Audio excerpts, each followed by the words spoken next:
When I was a teenager, I was very rebellious. Whenever my parents told me not to do something, it just made me want to do it even more. The more my dads told me to stay away from boys, the closer I drew to them. There was a boy I went to school with who we will call Derek. Derek was a bad boy from the other side of town. He was my age, but he hung out with some older boys from his neighborhood. Our upbringings were very different. I grew up in a wealthy family and lived in a very big house with two parents, including a father who was a preacher. Derek grew up in a high-crime neighborhood in a small 2-bedroom apartment with his mom and brother who he shared a room with. I think my attraction to him was the fact that he was the opposite of who my parents would have wanted me to date, and hanging with him was exciting. When my parents thought I was with my best friend who we will call Amy, I was usually with Derek at his house. We would smoke weed and drink beer. His mom would give it to us and sometimes be right there smoking with us. She was a lot cooler than my mom and a lot younger too. She even told me one time that I was the best girl Derek brought home. One weekend, my parents decided to go away to celebrate their anniversary, which was something they had never done before. I had begged them to let me stay home alone for the few days they were gone, and they reluctantly agreed. Since I was less than 6 months from my 18th birthday, they agreed that I needed to start learning some responsibility. That Friday evening, when my parents pulled out of the driveway, pulling up a few minutes later was Derek's mom to drop him off.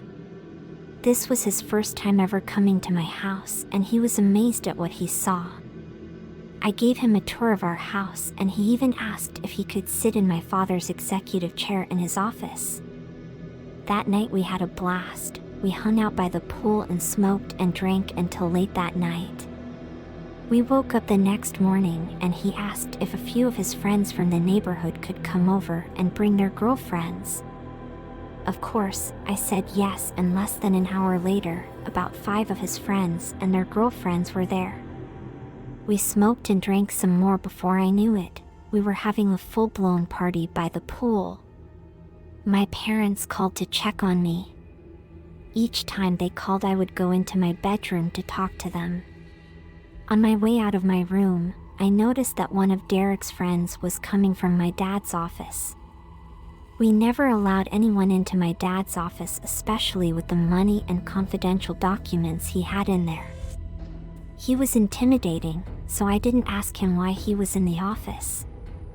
He told me he was looking for the restroom. I told him that there was a restroom in the pool house he could use. The weekend ended without my parents finding out about Derek and his friends being in our house. The day after they returned, my dad said one of his credit cards was missing. My mom tried to convince him that he had misplaced it because he had a habit of doing that. However, he was adamant that he left it in the office after he was finished paying bills. While my dad was looking for his card, an alert came into his phone saying that his card had been used to purchase thousands of dollars worth of items. He quickly contacted his bank to have the card shut down. That night, while my parents and I were watching a movie on the couch, we heard a loud crash coming from the glass door which led to our pool. We all hopped off the couch, and when we looked in the direction of the door, we saw 3 masked men coming into our house. They pointed their weapons at us and told us to sit back on the couch. We sat down next to each other on the couch. I sat between both of my parents, and the 3 of us held hands. My dad tried to talk to the guy holding the gun. He tried to talk to him about Jesus and asked him if he could pray for him.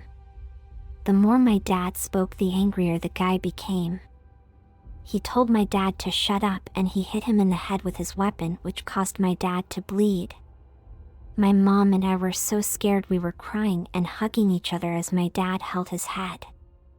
The other 2 guys were going through our house and turning it upside down. After they robbed our home, they left from the door they came through. A couple of seconds later, I heard car tires skid, and I ran to the window to see if I could get a view of the car they were leaving in. I was shocked by what I saw. The car that was barreling down the street looked exactly like the car Derek's mom drove. My mom called the cops, and while she was on the phone with operator, I got a text message from Derek. He was asking me how I was. I didn't respond. The cops arrived quickly and took our statements. I felt like I had to come clean and tell the truth.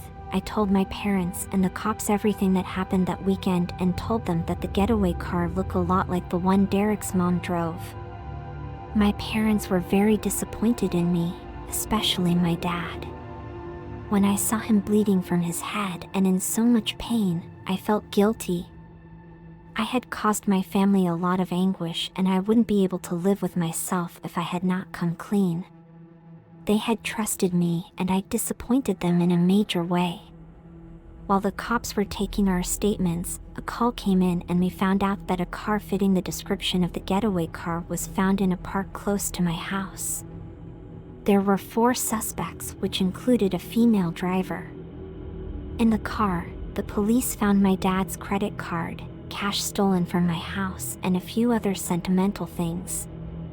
When we went to ID the suspects, I found out the 4 people included Derek, his mother, and 2 of his friends from his neighborhood. My father decided not to press charges against them in exchange for them volunteering at the church every Saturday and attending services every Sunday for at least 6 months. As for me, I was grounded and kept on a very tight leash. I wasn't allowed to go anywhere besides church and school. Life was pretty boring for me after that. And let's just say that the intruders never made it to the 6-month mark. They were all arrested again on drug charges after 2 weeks of volunteering. I was kind of happy I didn't have to see them again, because every time I saw them it was a reminder of what I put my family through. Thanks for listening, and stay spooked. This story happened when my daughter was still an infant. She slept in her nursery, which was the room next to mine. At the time, we lived in a house that was 1 floor, so there was no upstairs level. I had a baby monitor with cameras set up in her room so I could see and hear everything from my room. I will admit, I am a heavy sleeper, so there were times when I didn't hear her right away and it would take me a while to wake up. One night, I heard her crying and I woke up and walked to her nursery to check on her. I soothed her back to sleep, and about 15 minutes after I went back to sleep, she was crying again uncontrollably. I went into the nursery to check on her, and I noticed that her window had been open. I never left her window open at night, but I wasn't certain and thought maybe I had accidentally left it open. I walked over to the window and closed it before returning to my room. By this time, I was wide awake and decided to go to the kitchen and make myself some tea. I also had a baby monitor with camera in the kitchen that would alert me if anything was happening in the nursery. There was no sound coming from the monitor, but when I turned around to grab a teacup from the cupboard, I happened to glance at the monitor and saw a woman standing over my daughter's crib. I was riddled with so much fear that I dropped the cup on the floor, causing it to break. I ran up the stairs quickly, and by the time I got to the nursery, the woman had my baby in her hands and was about to hand her off to a man who stood outside through the window. I quickly grabbed my baby out of the woman's hand and yelled at her to get out of my house immediately. She climbed quickly through the window. Her and the man jumped into a car that waited for them on the side of my house. Through the window, I could see 2 other people waiting in the car. I tried to remember the license plate number of the car they were in, but I was so shaken up, I couldn't remember anything. All I could do was squeeze my baby tight. I called the police, and they came and took a report as well as the recordings from the baby monitor.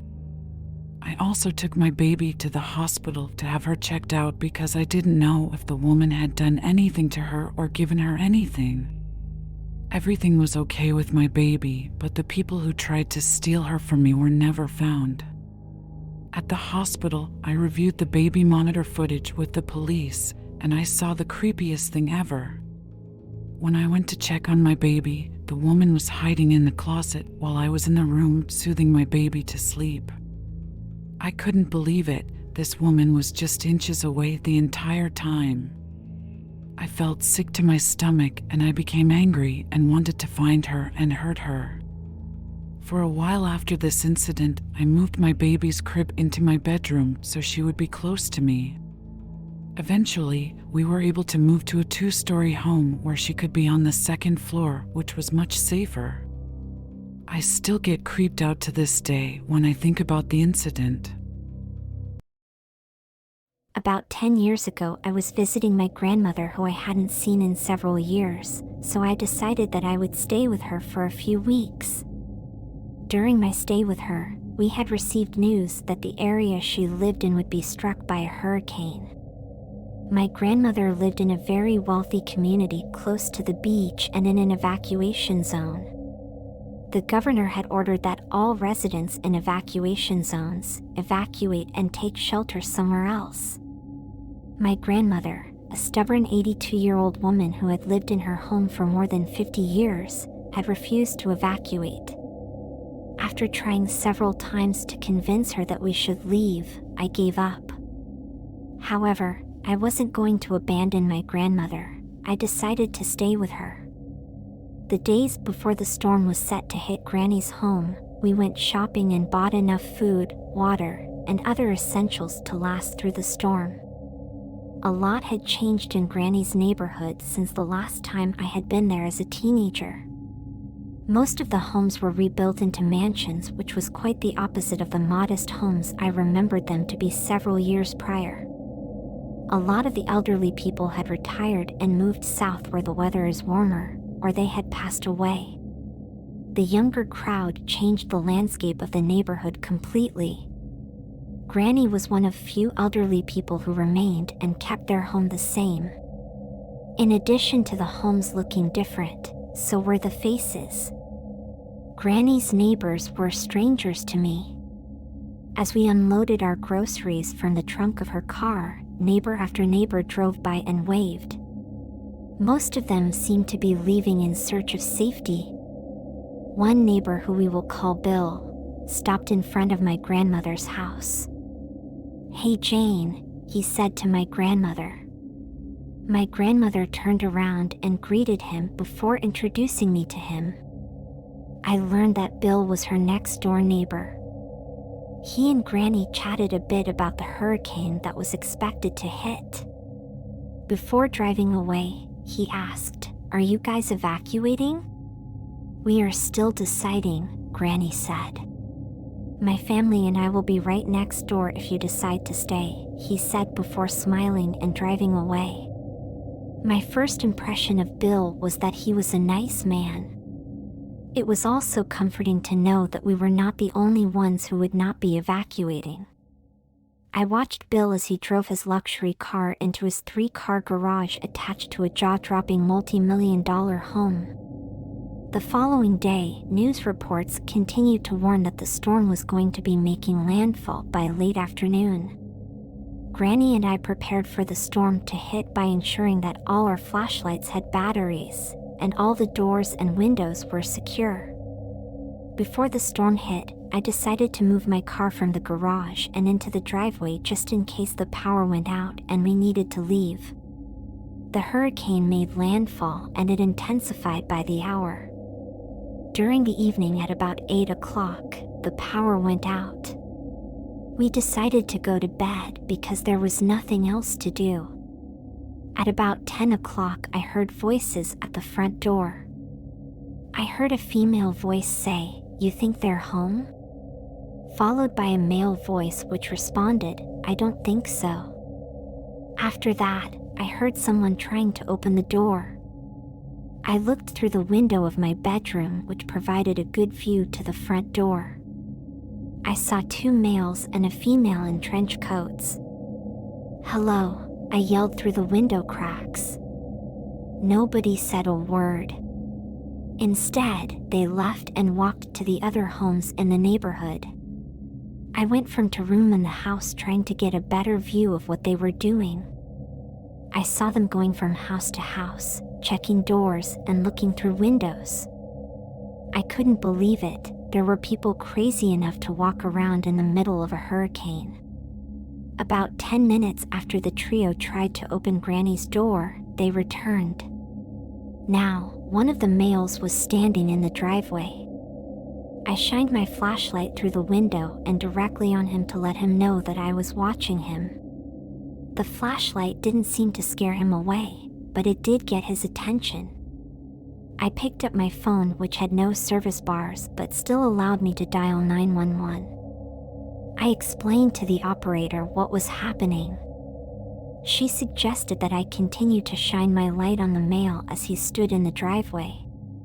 As I was on the phone with the 911 operator, I opened the window slightly and yelled at him, "I am on the phone with the cops." For the first time, the man spoke. "You'd be lucky if they even come here because it's flooded everywhere," he said with a snarky attitude. I couldn't believe it, but he was right because moments later the operator informed me that 2 of the main roads leading to Granny's house were flooded. The flood meant that the police would not be able to come in their regular cruisers. They would have to get help from the fire department instead to be able to use their trucks.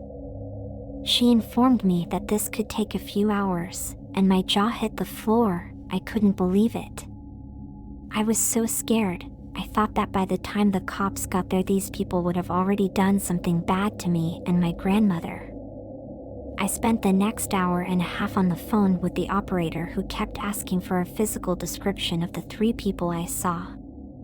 I told her I could not see their faces but knew there were 2 males and a female based on their voices. The man in the driveway walked to Granny's porch and I heard her glass door shatter. I locked the room her and I were in. A few seconds later, the police finally showed up, and when we felt safe to come out of the bedroom, there stood Bill's family in my grandmother's living room. They were carrying weapons. We were so scared when we found out all this information. We had no clue what would have happened to us if the cops hadn't shown up. A few days after the storm, some of the residents of the neighborhood returned. They discovered that their cars and homes had been broken into and millions of dollars in personal items were stolen.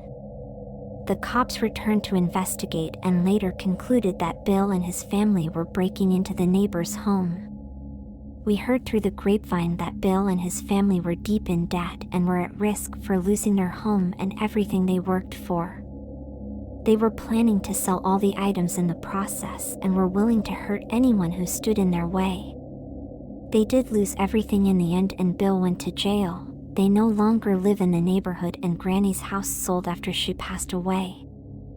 Thank you for listening to my story.